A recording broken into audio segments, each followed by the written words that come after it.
Has Omega's best watch been hiding in plain sight for over a decade?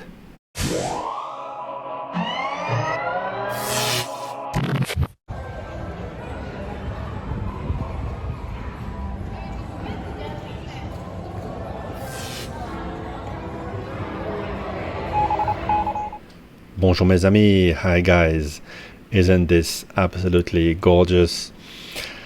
So the other day I was at the Omega shop to discover some novelties with my buddies Simon and Josh, and in the corner behind the counters, behind a glass, I noticed this and I was amazed at the distance, and in person it was just simply the best Omega I've ever seen, the most beautiful one I've ever seen, and it's not even a new one. So what it is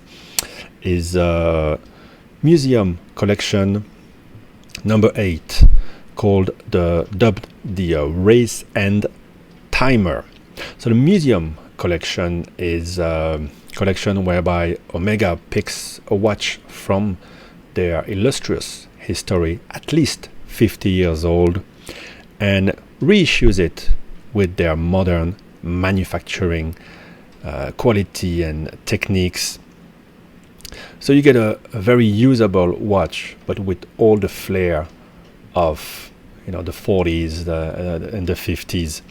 And I was interested really into the museum collection. I had noticed many of them, and for some reason, never this one. If I'm not mistaken, this number 8 was produced 2008 to 2010, and I'm not sure why this one was still brand new in the shop. Maybe they are still making them. This one, it's a limited edition of 1,949 pieces, and this is one of the last ones in the last 50 pieces. Maybe it's coming to the end of the production, or maybe it was produced a long time ago and slowly being delivered, or it has been there for forever. I don't know, and I don't care, because it is absolutely incredible. Inside you have an Omega Caliber 3201, which is a manual wind, coaxial chronometer, column wheel chronograph, which was put actually in the 50th anniversary Speedmaster. I'll put some on the screen. So not used a lot, and it is wonderfully slim, keeping the watch at 11 millimeters, accounting for everything, including that the domed sapphire, which has anti-reflective treatment on the underside. The watch itself is made of red gold. So the red gold here is so the gold is alloyed with copper silver, giving it this beautiful reddish hue, very rich hue, and it's very good from an allergy point of view. Also from a biochemical point, it is inert. A wonderful 18 karat gold. As a result, as good as it gets in jewelry. Let me take it off the wrist to show you the case back, and I don't mind sharing with you the number. I have 1905. Interesting year itself, although it doesn't reference a year, but 1905, one of the miracle years of Einstein. Well, there was also a war. There was also a war between the Russians and the Japanese, and a lot of things going on. But anyway, 1949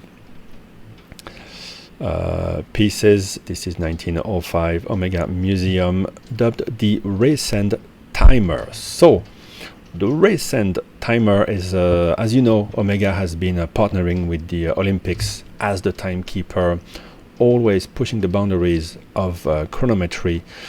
And in before the 1952 Helsinki Olympics, they came up with a device called the Racend Timer, which could take basically, it was renamed afterwards the photo finish. Well, that is that we still see today, the photo finish, where you see that hundreds of a second graduation picture, if you will, to be able to tell exactly when everyone passed the line. and it was used at the Helsinki Olympics in '52. Now, two watches last year had caught my eye and really stood out from everything else.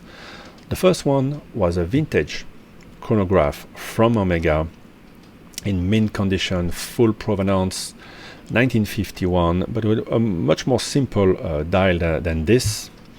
And the other one was the Patek 5270, which shares basically the same lug profile as the 5970, which is the a very collectible watch now. And I feel that this watch kind of brings that case, those lugs, and the flair of the late 40s, early 50s Omega chronographs. Let me show you a bit better what I mean with the lugs, with that lovely bevel, and also the bevel on the inside where it meets the case. To me, it is quite reminiscent of the current Pateks. Of course, Omega, back in the 40s, 50s, they were the powerhouse, and still today they're amazing. And it is amazing that they come up with this. I have not really found a vintage chronograph on Google images that has this configuration, so this might be absolutely unique, and I think it's just absolutely wonderful. So it is referenced as a silver on and before I go further, I will say that I don't know what it has to do with the Racend Timer device, but again, I don't really care. It doesn't really matter. Sometimes we overthink things. At the end of the day, it's just an amazing watch. So it's referenced as a silver dial, but it's more like a champagne beige off-white dial with silver subdials with beautiful concentric circles. And I really love the graduation of the hour counter, going all the way to 12 hours, concentric circles everywhere. This is the running seconds, and here for the counter for the minutes, so 30 minutes counter, and here you have the graduations for the every half hour, of course. And I like on the minutes counter you also have those fine graduations at the 3, 6, and 9 minutes. Beautiful dots at there, the 5, 10. The symmetry is incredible on this on this piece, keeping the 12 Arabic, the beautiful Omega logo. Some people might lament about the coaxial writing, but I think it makes sense, because coaxial is nothing to be ashamed of. It's not exactly like Seiko putting prospects on their watches. Coaxial is a revolutionary escapement put together by one of the finest watchmakers, George Daniels. So it makes sense to have it here. Remind people that this is a modern interpretation of a classic, a modern watch, and it's a chronometer, which is great as well. So great timekeeper. So far it's running perfectly. We have a tachymeter and a pulsation scale as well. Quite useful. I've used it, and usually I average around 76 pulsation per minute. Just an incredible dial that grabs you, and there's nothing in this watch I dislike. It's a manual wind. The crown is a bit on the thin side, but yeah, no issue. Actually, it's already wound, so I'm not gonna overwind it.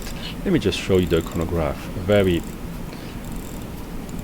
Very smooth. You see, there's no jitter. It's a column wheel chronograph, lateral clutch, and still very, very smooth. And the reset is bang, like a shotgun.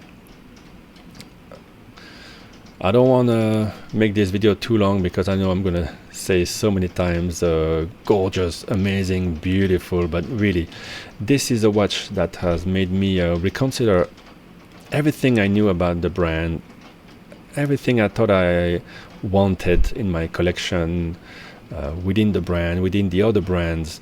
This is such a game changer for me, and it goes to show that sometimes the best watches are hidden in plain sight for many years, and when you see this one in person, it is just incredible. So you might still be able to find some at the boutique, you can always ask Omega. The people at Omega, they're so wonderful. And I think my last video with the novelties of 2022 show how wide a range they have and the things that they are capable of. The central tourbillon, there's some beautiful handmade calibers as well as the classics that we love, all the Speedies and the Seamasters. Just a wonderful company, always treating their customers really well.